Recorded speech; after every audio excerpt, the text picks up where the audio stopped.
Hello, ये बड़ा आग्रह है। जो लोग भैया अपने आप पे डिपेंड है, ये गलत बात है। किसी बनी बनाई हुई आयोजन को आप लोग ध्वस्त कर रहे हैं। जहाँ तक आप लोगों को सम्मान देनी चाहिए, आप लोगों को रिस्पेक्ट देना चाहिए।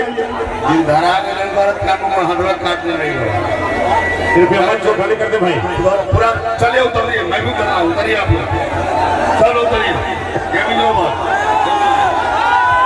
भैया हेलो आशीष सर, गाना को प्ले करें। गाना बदल दीजिए, नया ड्राइवर हूँ और हमें पॉइंट आपस था।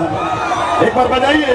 हम लोग भैया जिस मिट्टी से जुड़े हैं, जिस मिट्टी में जन्मे पले पड़े हुए हैं, उसी भाषा को प्रेजेंट करेंगे ना जी।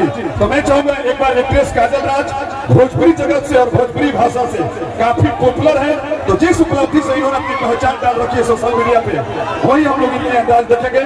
गाने को प्ले करें। भैया आप लोग नीचे उतरिए, बेवजह खामोखा हमें सुरक्षा बल की हेल्प लेनी होगी और आप लोगों को